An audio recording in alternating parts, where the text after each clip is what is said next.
কি ভিডিও বানাও? ব্লগ। ওকে, blog video বানায় এই ভাইটা। ভালো ভালো ভিডিও বানাবে তোমাদের জন্য। তোমরা সবাই ভাইয়ের ভিডিও দেখো, ভাইকে সাপোর্ট করো। আশা করি তোমরা অনেকে বুঝতে পেরেছো ভিডিওটা কি হতে চলেছে। এই ভিডিওটা অনেকদিন আগে কিছু শর্ট ক্লিপস আপলোড করেছিলাম, কিন্তু ফুল ভিডিও এডিটিং করার টাইমই পাইনি। আজ বসে বসে এডিট করছি আর ভাবছি কবে ভিডিওটা আপলোড করবো, আজ করব অথবা কালকে। এডিটিং করা কি আজ কমপ্লিট হবে কি হবে না। আমাদের ছোট্ট ছোট্ট কন্টেন্ট ক্রিয়েটারদের একটা মিট আপ ছিল, তো কল্যাণীতে ছিল, আমরা গিয়েছিলাম। তো কি হলো, কত আনন্দ করলাম, কীভাবে আমরা দিনটা কাটালাম সব বলবো। আমি একাই এসেছিলাম।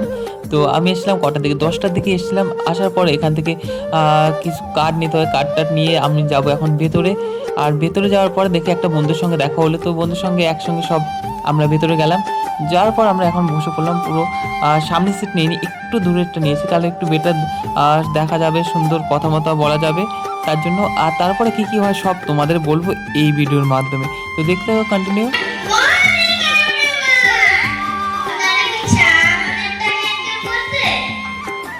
এখানে আসার পর অনেক সেলিব্রিটিদের সঙ্গে দেখা হয়ে গেল, মনটা অনেক ভরে গেল। তারপর আসলে আমাদের সকালের ব্রেকফাস্টে কী এসেছে সেটা তোমাদের দেখাবো। আমরা তো সবাই বাড়ি থেকে খাওয়া দাওয়া করে এসেছি, তা সত্ত্বেও তো ব্রেকফাস্ট যেটা আমাদের প্রাপ্য সেটা তো ওনারা দিয়ে যাবে আমাদের। তো জলের বোতল আর কেক, বিস্কুট আরও নানান জিনিস দিয়েছে, সব বলবো আস্তে আস্তে। তারপর আসলে সুজয় প্রিয়াঙ্কাকে কারা কারা পছন্দ করো? আমি তো বেশ পছন্দই করি। যেখানে দেখা গেল ফুড ব্লগিং থাকছে, যেখানে ফানি ভিডিও থাকছে, যেখানে কোনো যা ইচ্ছা সবকিছু ওর মধ্যে দিয়ে দিচ্ছে। যেরকম খিচুড়ি বানায় সেরকম প্রোফাইলটাও খিচুড়ি তৈরি করে দেয়। তো এরকম খিচুড়ি থাকলে সেখানে সেই প্রোফাইল। সুজয় প্রিয়াঙ্কা এসে অনেক কিছু বললো, ওদের লাইফস্টাইলের কথা, অনেক স্ট্রাগল করে এই জায়গায় ওরা এসছে। তো তারপর আমাদের টি ব্রেক আসলাম, একটু হালকা পাতলা চা খেয়ে নেবো। তো আমি সচরাচর চা খাই না, সেদিন আমি নিয়েছিলাম, চাটা ছিল অনেক সুন্দর খেতে। তারপর আমাদের ছোটোখাটো একটা এন্টারটেনমেন্ট হবে, চলো দেখা যাক। প্রচুর নাচানাচি সবাই মিলে, প্রচুর আনন্দ করলো সবাই মিলে। তো তারপর এক এক করে সেলিব্রিটিরা আরও উঠছে। তো দেখতে পাচ্ছ এই সিরিয়াল যারা দেখো তারা চেনো এই মেয়েটাকে। তো তারপর আসলো আমার প্রিয় সুজয় নীল দা। তো সুজয় নীল দা খুবই ভালো, তার ভয়েস টোন তো জাস্ট ওয়াও। তারপর সুজয় দার সঙ্গে প্রিয়াঙ্কাদির সঙ্গে অনেক ফটো তুললাম, তো তাদের সঙ্গে আমি কথা বললাম, খুব ভালো তারা। দেখো কি বলে প্রিয়াঙ্কাদি। কি ভিডিও বানাও? ব্লগ। ওকে, ব্লগ ভিডিও বানায় এই ভাইটা।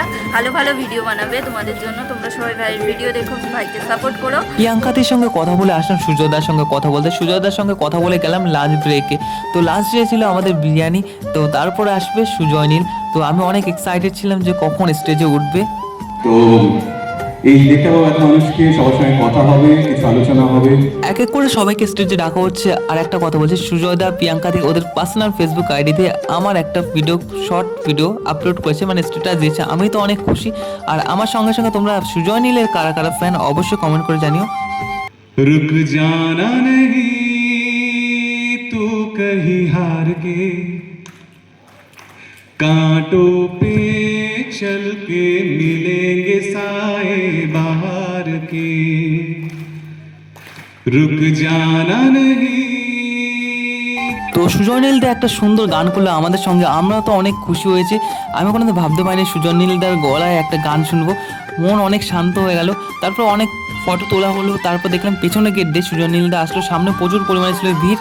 তো আমিও অনেকগুলো সেলফি তুললাম, ফটো তুললাম, ভিডিও ক্লিপস নিলাম একদম সুজয় নীলদার সামনে। আর আমি স্টেজে ওঠার সবার প্রথমে আমি সেলফিটা নিয়েছি সুজয় নীলদার সঙ্গে। তো আমি তো অনেক খুশি। এখন সুজয় নীলদা যাবে বাড়িতে। তো আমরাও অনেক টায়ার্ড হয়ে গেছি, মানে সকাল 10টা থেকে এসেছি, তখন 5টা বেজে গেছে। এখন আমিও যাব বাড়িতে। ভিডিওটি অবধি, নতুন হলে একটা ফলো করে দিও, টাটা।